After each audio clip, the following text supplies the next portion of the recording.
So,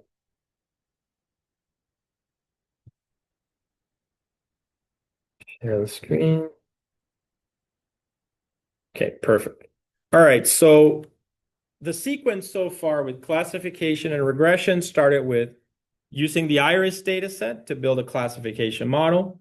Then we went with the wine quality dataset to build a regression model. And I told you guys that I wanted to show you, I wanted to use the same dataset, wine quality, for both classification and regression so that you can actually see that they're basically like 85% the same. And then there's just a few subtle differences that you have to like change in order to convert from classification to regression or vice versa. Got it? So that's the objective here. Now, the wine quality data set is actually for regression, not for classification. So I'm kind of like, like by force, brute force, right, making it into a classification problem. But it's actually interesting. It's very hard. So you'll see also the challenges that you might encounter. All right, so we're going to need Colab, of course. I'm going to open up Colab.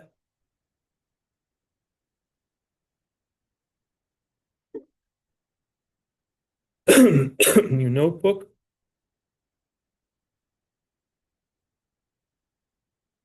Add a few cells here. And I'm going to link it to the mount the drive so that I have access to the data set.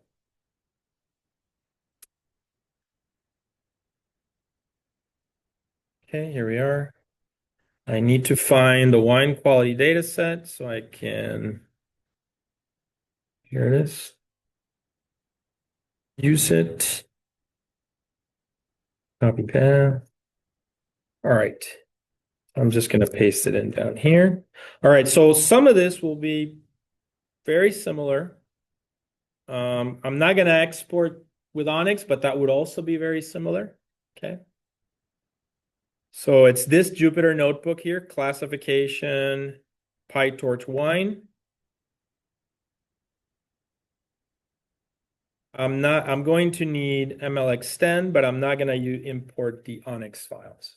So let's just add the libraries. Okay.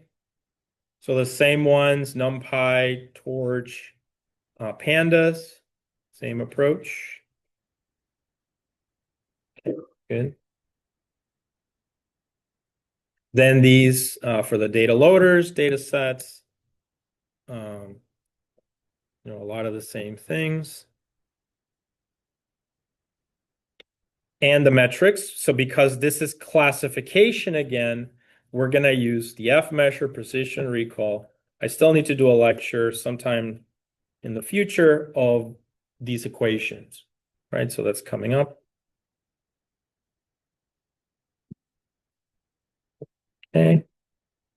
XGBoost, we're not going to use it here, and I'm not going to run these Onyx files, but you would export it in a similar fashion to what we did before. All right, we need the parameters. Same parameters as before. Batch size 32, learning rate somewhere around 0.001. I actually like to use 0.003, but you can play with that. That's an important parameter, actually. Number of epochs is 1,000, and the epsilon for the scaling. Okay, so that's good. Read in the data as usual, but we need to modify it to be for classification. Obviously, it's going to be this path here.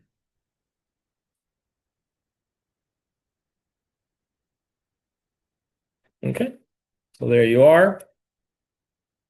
So we read in the data set into our pandas data frame, same data set as last week.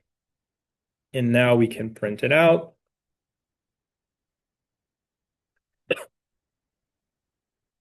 So here we have 4,898 samples, 12 columns, where the last one is in this case, the target, and it's going to be our classes. So we need to figure that out. But we know it's wine quality. So people are rating the wine from 0 to 10.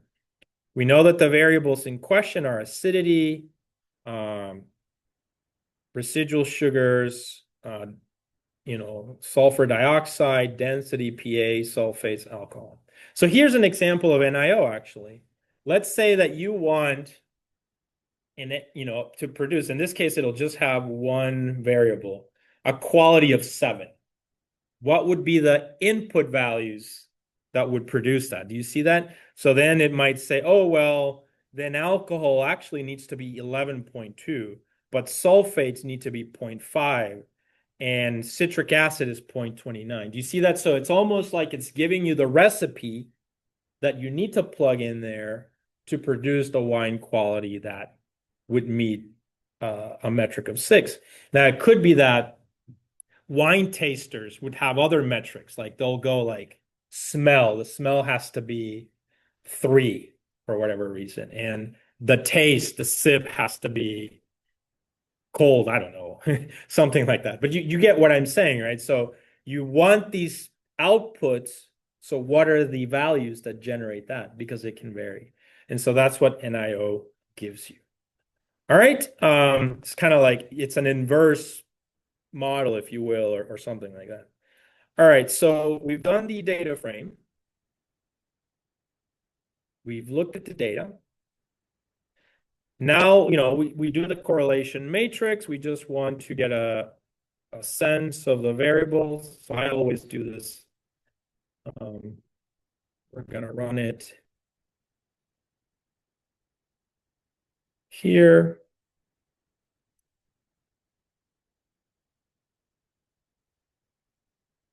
And there you are, it generates, and we've talked about this. We know that for quality, the highest correlation is alcohol at 0.44. And that's what we were looking for. We don't want values that are 0, for instance. Okay. Okay, so we've done that part. All right, now comes processing the data.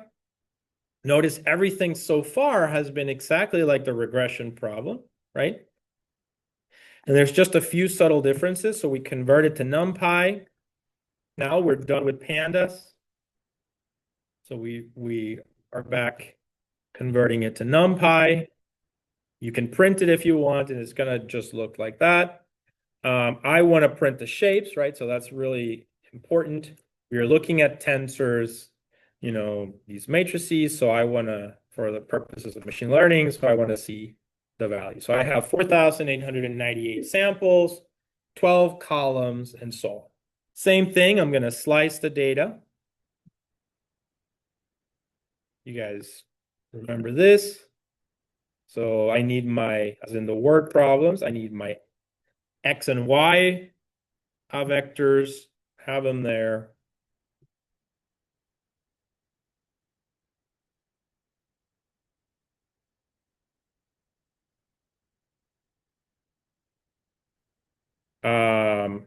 Notice that the Y here, right, is going to be what? Classes. Now, if it was regression, we're trying to predict real valued numbers. It makes sense for it to be float, but here's our first difference, or our treatment of it treating it differently by converting it into integer. I'm just typecasting that vector as a int, and you can see the values are now int. Okay, so that I have a discrete set of values that are going to be the basis for my class. Okay. All right. So that's the first subtle difference there. Okay. Then, so I printed it. Now I want to obviously figure out the set of classes that I have available. So I know it goes from 0 to 10, but actually, as it turns out, there was no rating of 0, 1, or 2. So the wine wasn't that bad, right? It was somewhere between 3 and 9. Okay, so so there's not 10 classes. How many classes do we have actually? 6 or 7, right? 6 or 7 classes. And so that's good to know. If we print it, it actually says 7 classes. Now, I always, in a classification problem, like to plot the histogram. What does that tell you if you look at this for a classification problem of 7 classes?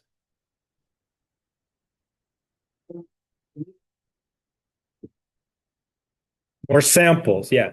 So this is a highly imbalanced data set, the worst of the worst. No, I'm serious. One of the reasons why I do this one, there's no amount of deep learning that you can throw at this that's going to make it better. Do you see that? The data set itself is extremely challenging. Machine learning likes things somewhat balanced. And here you have this one, which has like 2,000 samples versus this one that has like 20 or something. That's too imbalanced. If it was me, I would not build this machine learning model as is. Instead, I would consolidate. So I would take probably like these first 3 classes and just bunch them together into one single class lower than 5. And then I would take these greater than 7. And then I would have one class between 5 and 7. Do you guys see that? So that way it's a little bit more balanced, less of a challenge. And even that may not be enough, and you have to do further improvement. That's how it is, okay? But for the sake of making this interesting problem, we're going to leave it as is, okay? So I'm not consolidating. I'm not doing any undersampling, oversampling. We're just going to take the data as is and try to model this. Okay, so we know that it's a highly imbalanced data set. We can print the shapes here. And we can see that it is 489, 11, 489, 1. Okay, so now we're going to start preparing the train test split so that we can create the data loaders. So you can see here, I'm going to use a random split. This is so that, I've discussed this. If you run this Jupyter 10 times, it's splitting things differently. The performance metrics are going to be different every time, but there's going to be a tendency, right? And you can just take the average, for instance. So here I have that, and now I'm going to do the train test split with the random seed. And we're done. So we have our familiar X train X test, Y train Y test. Now with a split of 20%, so 80% used for training, 20% for testing. Okay, so we can evaluate our performance of our model.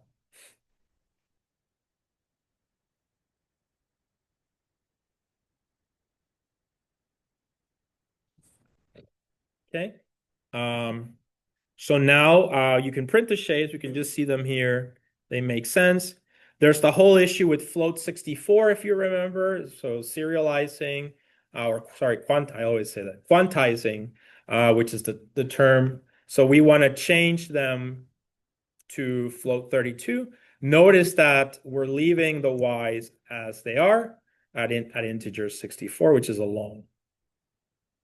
So that's done. So the classes are integer and the x's are float 32 from float 64. All right. So now we are ready to convert these into torch tensors. And that's it. All right. This is exactly how we did regression. Nothing has changed there, right? So just a few tweaks here and there so far. The next step is, of course, as always, you always want to standardize your data. Usually here we're going to be talking about the X data. So the classes don't need to have that.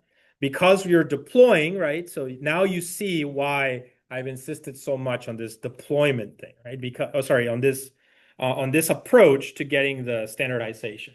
We get the means, the deviations, and then we plug them into the class that we're going to deploy, right? Because that way is more efficient. So I'm going to create the means and the standard deviations. So I grab X train TR, get the mean and standard deviations, and we're just going to save these to be used in the model architectures that we're going to be creating. Okay. We can print them and you can see there's 11 because we do this column-wise. Okay, any questions there? All right, so we are ready now to quite simply create the data loaders. Okay, so I print a shape. It's 3,918 samples. Okay, now here's a new thing that you have to be careful with, that if you don't do this, you're gonna get an error. Okay, so the data loader, Torch data loaders do not like gaps in a classification sequence. So what that means is, if you know we had classes from 0 to 9, right? That's theoretically. But actually in the data, we had no classes for 1, 2, or 3. So we only have classes from 3 to 9. So if we give this data as is, the data loader will give an error because it's going to notice that there's missing values. So what we have to do is we have to create a mapping function, like a dictionary, such as this one. So, 3 becomes 0, 4 becomes 1, 5 becomes 2, all the way to 9 becomes 6, just so that we do not have gaps. Yeah, it's a label encoder type of thing. And so that we're going to have 7 classes from 0 to 6. And when we predict and we want the actual values, we're just going to map it back. And that's what the reverse label map is for. So if we get a 0, well, that was actually a 3. And if we get a 6, that was actually a 9 in the rating. Got it?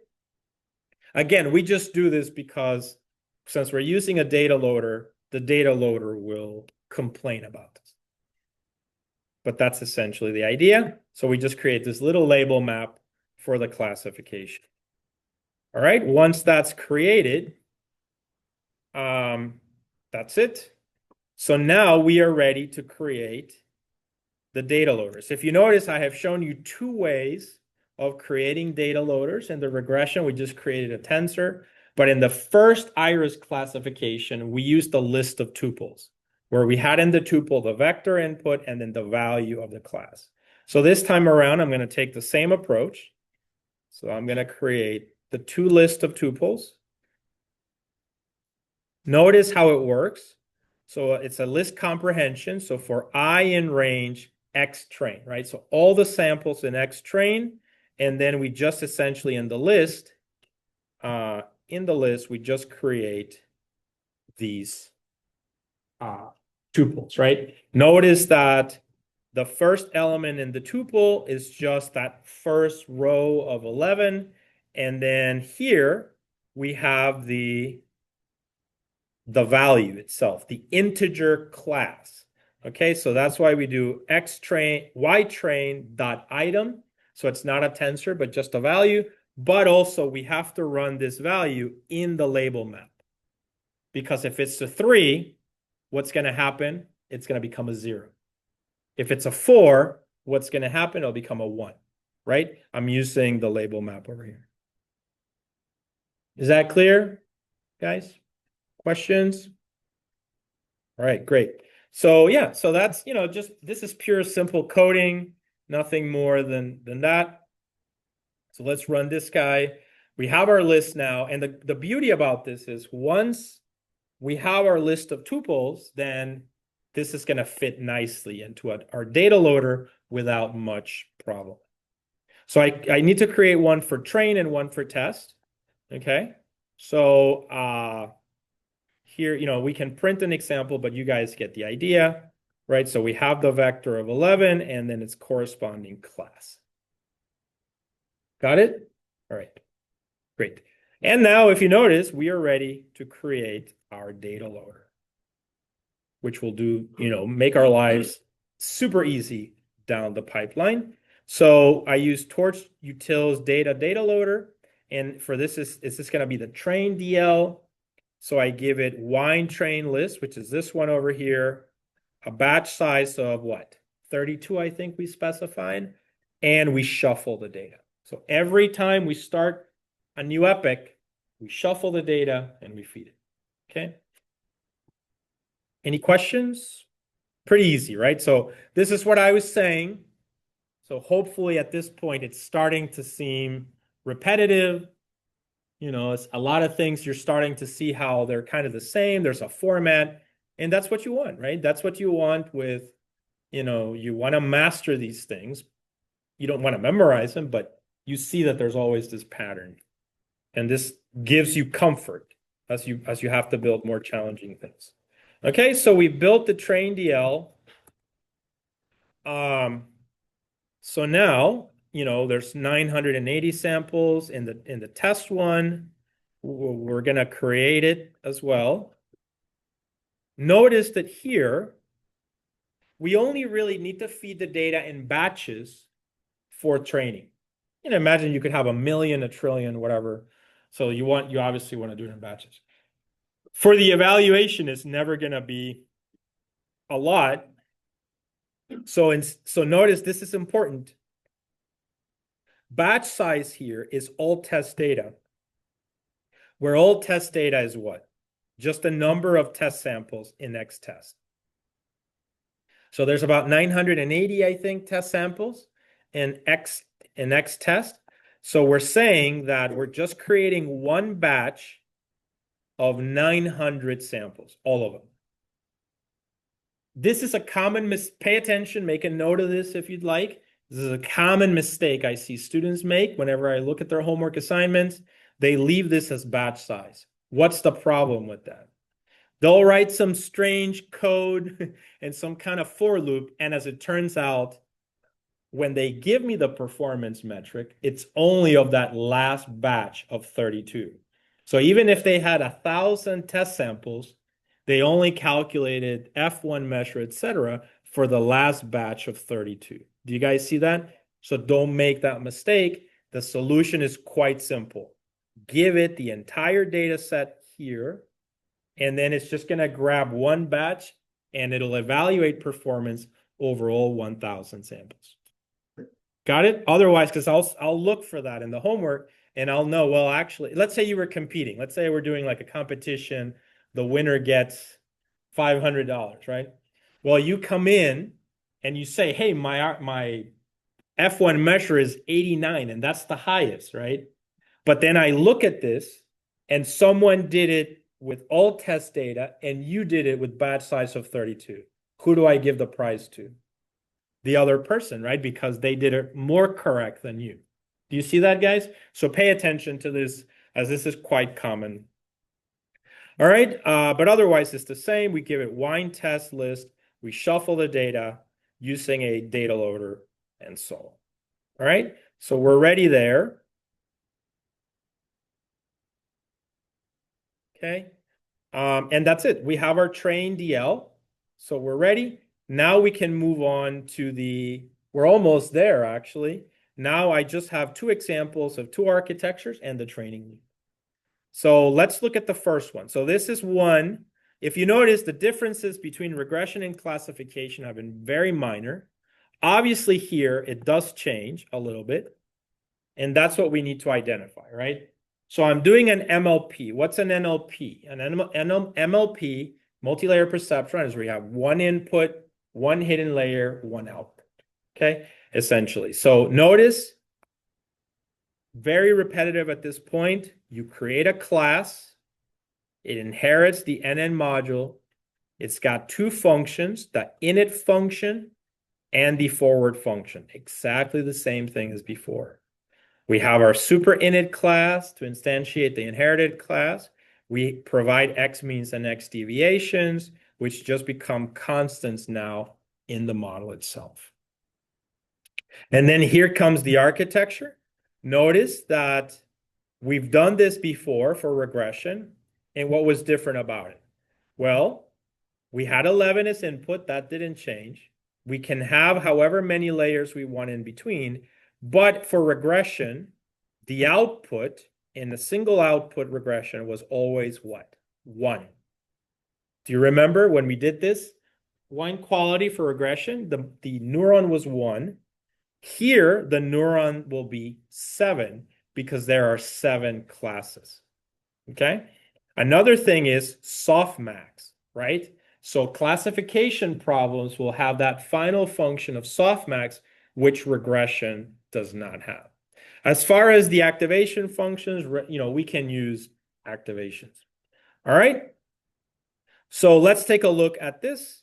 So we get an x. We run it through this equation, x minus means divided by deviations. That's the standardization. So the data is now standardized into x. Do you have a question? Yes, just to make sure it's 7 because of this 7 classes like 7.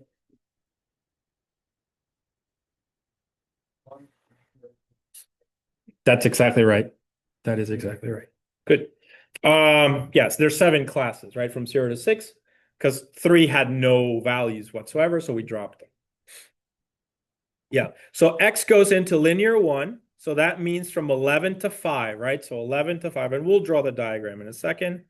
Then this x goes into linear 2, and that's 5 to 7. And then x goes into activation 2, which is our softmax. And we've discussed this quite a bit. Remember, softmax just makes it into a probability distribution that adds up to 1. Okay? This actually ties in really well to our next lecture, which will be cross entropy, which will be in a second. Sorry.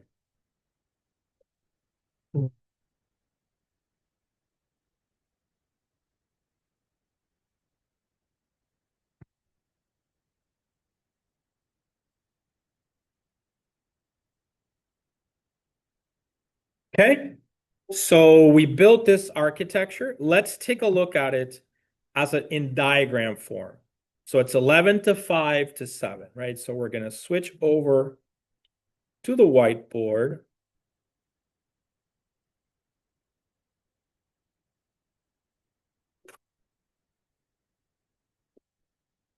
Okay.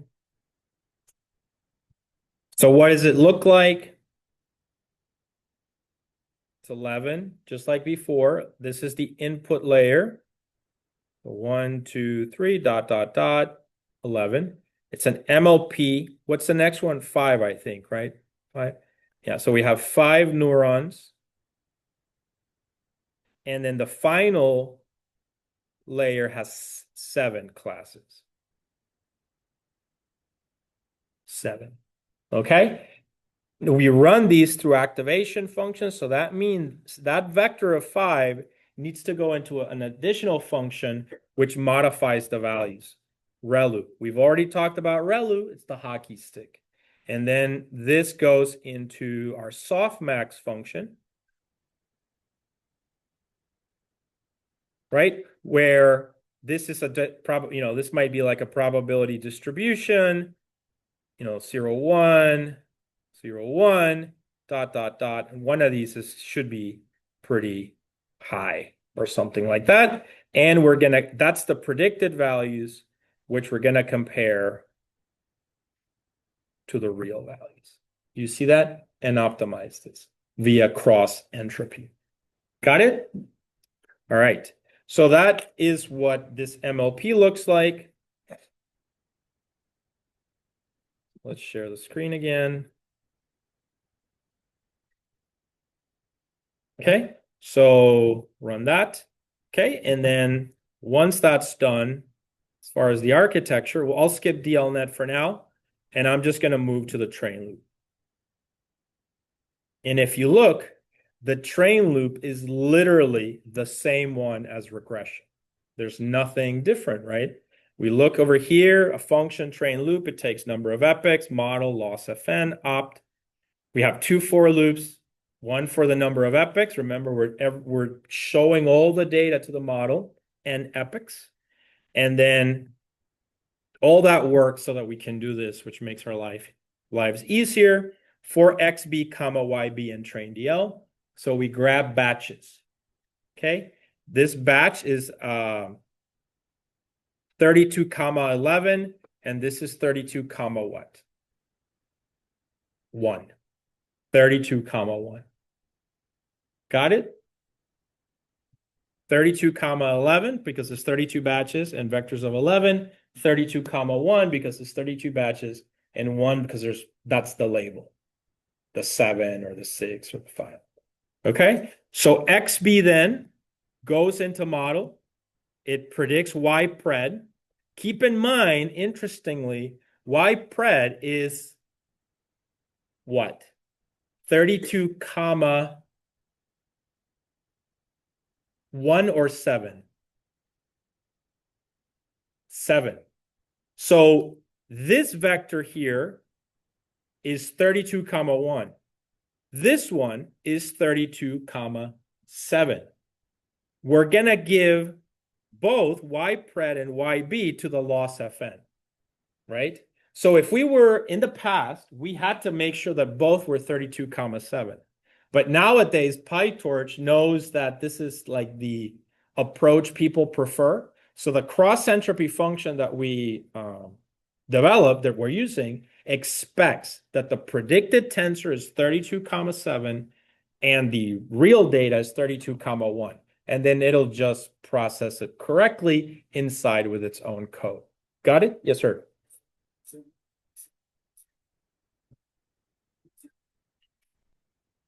Right, it starts at 0. Yes. That's right. So if you want to understand it, you really should expand that YB from 32 comma 1 into 32 comma 7. That's mathematically the correct approach. And this is in fact how it's done behind the scenes. But this is just like a coding help that was created. Yeah. So cross entropy will take that. Imagine it takes that 32.1 and converts it to 32.7. So, but it does that for you. Yep. All right. So yeah, perfect. So loss Fn. Now, what is loss Fn? Because this is classification. So when we did the regression, we use MSE. Here we're going to use cross entropy. The two loss functions that we use to do all the heavy lifting. And that comparison is the loss that we're going to try to minimize. Okay. So we're going to try to minimize. Okay. And then once this is done, we have the same familiar three functions, which provide, zero out the grads to zero out any accumulated values. What does loss backward do? It takes the partial derivatives, right? So we know if we're going to add or subtract. And then op.step actually updates the weights. And this will be the same here with NIO. That's, doesn't change. Okay. All right. So yeah, do you have a question? Pardon? Yes, the Y's are YB is integers. That is correct. The other one is one-hot encoded. It's probabilities, but you technically select you'll see how we compute it. So it's different. So when we do inference, you select the index of the highest value in inference. In the loss is different. It's based on an equation, but that's actually what we're covering next. What affects the loss?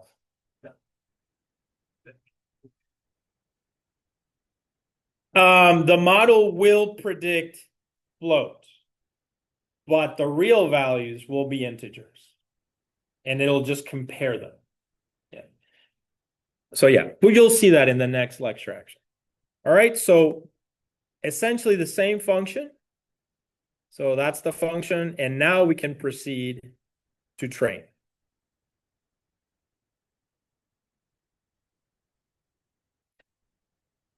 So what do? We instantiate our model as MLPnet. We provide the means and deviations. We have our optimizer, which is the Atom optimizer, which is just an improved version of stochastic gradient descent. We tie the model parameters to this. We give it the learning rates. You can see exactly the same, regardless of regression or classification. This part is what's different. MSE for regression, cross entropy for classification. Okay? And then we feed everything into the training loop, and there we are. And we start training. Got it? All right, and then once this is done and the model trains, we're just going to take that model and evaluate it with the test set. And we're going to use the functions that are appropriate for classification. So if you remember, I gave you this function, this handy function that just prints out all the results. So we can just use that. So that's going to be my function. And then I'm going to run the performance. So while it's training, we can discuss this we've already discussed, right? So you guys understand these, not the theory maybe, but how to use them. So notice here, we say with torch no grad so that it doesn't update the weights when it sees this data. Then notice I do the same for X real, Y real from test DL. The good thing about it is it's only going to do it once because it grabs that batch of everything, which is the way we set it up before. Got it? So this is important. And then you run X real through the model, it gives you Y pred. And then here, kind of going back to your question, we use this function torch max.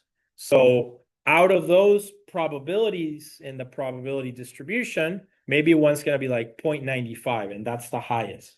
So it's going to pick the index of the highest probability during inference so that we can get that integer that you want. So that's going to be an indices. We assign indices to preds, and then we just run it through the performance metric function as before. Okay, so it's still going. I think this is running for like 1,000 iterations. So we're going to give it a second. Does this make sense, guys? Should be pretty straightforward. This is the last one of these super easy ones before we move on to other topics. But yeah, we're almost there. As soon as we finish this, we'll take our 10-minute break. I just didn't want to break this up, and then we'll start the next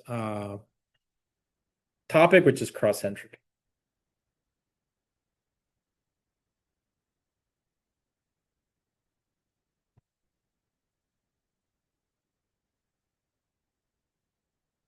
We end at 7:50.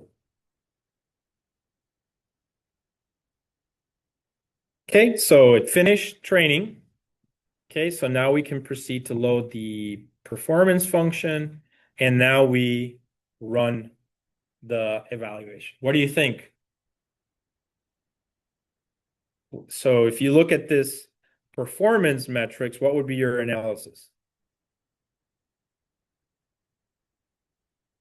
It's a very challenging problem, right? You can see, and this was expected because it's a highly imbalanced data set. It had a hard time learning, right? We want values on the diagonal and zeros everywhere else. We didn't get that. We get a lot of, it predicts 121, 185. It's like a very, a lot of error basically. We would look at the F measure. That's the most reliable metric, and it's 0.50. Not very good. And as I said, we'll throw deep learning at this, a more complex architecture, and that's still not going to perform well because imbalanced data sets are very challenging. Okay, so really the solution, as I said, is reduce that number of classes from 7 to 3. Group them.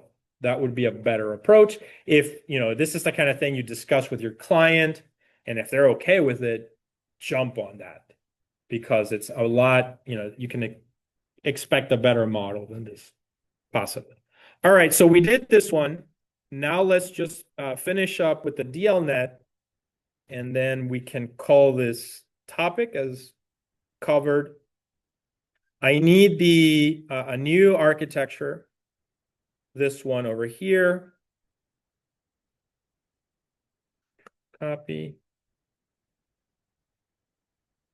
All right, so this one, you can see similar. It's called DLNet. It inherits an in module, 2 functions, init and forward. We bring in our X means and X deviations at the beginning. And then the architecture goes from 11 to 15 15 to 9, and 9 to 7. We're using ReLUs, and we have our softmax. Okay, so we put it together over here. The data gets standardized. X goes into linear 1, activation 1. We can ignore the dropout for now. We'll cover that later. Linear 2, activation 2, and finally linear 3 and the softmax. Okay, if we draw this, it's going to be 11, 15, 9, 7.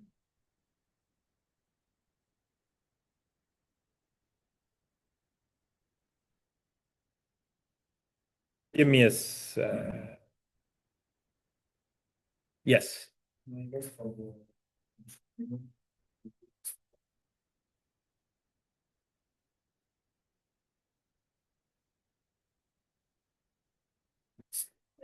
That's right. So I think I said in the description, try several models. 2 is 2, 4 is, I would say 3 models is probably a good number. But yeah, try but it's not set in stone. At least compare it to something else, right? So if you're using regression, I would strongly recommend you compare it to XGBoost because we've established that always does really well. If you're doing and with classification, I would try an MLP. I would try a deeper neural network, several layers. Play with it. Did I answer your question? Yeah. All right. So we were doing this one. I think the architecture is 11, 15, 9, and 7, right? So remember that just means the 11 inputs. That's your input vector. Then this is 15, 9, and 7. 7 being the output. There's 2 hidden layers, H1, H2. These are run through activation functions, which are going to be ReLU, the rectified linear units, the hockey stick, and then this last one is run through a softmax so that, as I said, it adds up to 1. Yeah, that's it. Pretty simple. So now that we've established that architecture, which we're almost done, we can go back to our Jupyter notebook. We run the architecture for DLNet. And now once again, we just instantiate this. Notice that the only change is that we have to change model to point to DLNet. Instead of MLP, same opt, same cross entropy function, and everything. And we run, now we're training the model. And we do the exact same thing as before. We are going to evaluate performance on the test set. And then you're just going to report which one of the 2 does better. But in this case, as I said, because of the highly imbalanced data set, throwing more layers and whatever is not necessarily going to give you better results. Okay? Do you guys see that? At some point later in the semester, I will give you what I consider like my best architecture that I use. So I don't actually use MLPs or DLNets. When I'm trying to solve a problem, I use something called a ResNet, that I have a little ResNet. So that's my go-to. But we'll cover that a little bit later because it's got new things going on. All right, so let's give it just a few iterations, but we'll be done in a couple of minutes. We'll take a 10-minute break. Yeah, go ahead. Say that again? No, not this one. So ResNet, so I get what you're saying. So the ResNet, like ResNet 50 and so on, they're meant to be for image processing. Because they're meant to be for image processing, then they have a lot of CNNs there. But that's not actually what makes it a ResNet. The CNN is just for the image processing. So you can actually build a ResNet with no CNNs in it. Do you see that? So ResNet is just a residual network. And I think I've mentioned this before. It's just simply, we go, let's say this is H1. So that's hidden one. And this is the previous layer that takes in X. Do you see that? This is the normal approach. But because of the vanishing gradients, this, if you have a very deep neural network, et cetera, the values get very close to X. Our ResNet is quite simply just doing this.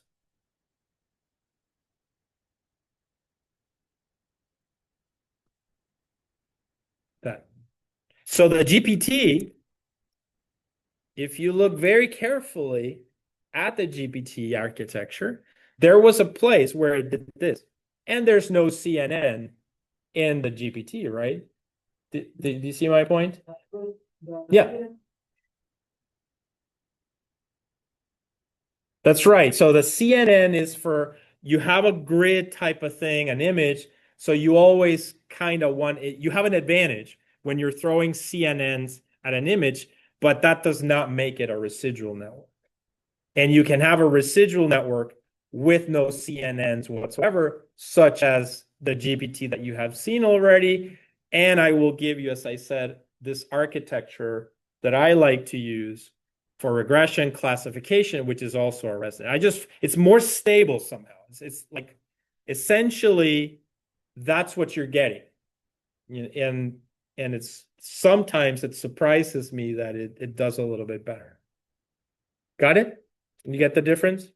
All right, perfect. So yeah, so I think it finished training, or it's still training actually.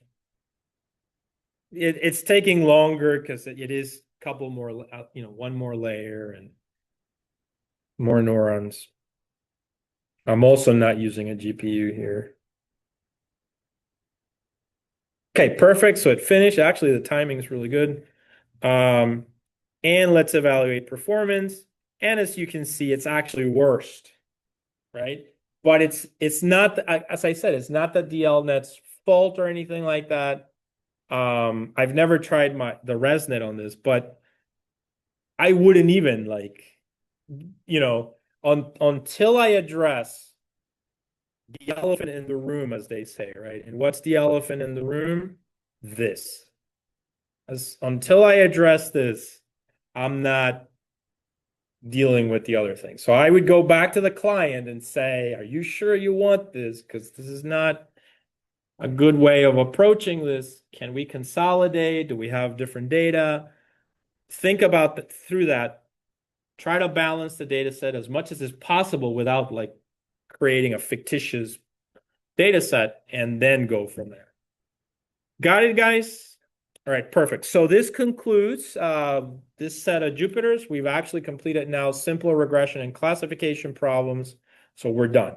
All right. We're going to take at 6:50. Let's take a 10-minute break. We'll start at 7, and that should give us 50 minutes, which is more than enough to cover the last topic for today, which is now we're going to drill down, right? We're going to start drilling down into loss functions.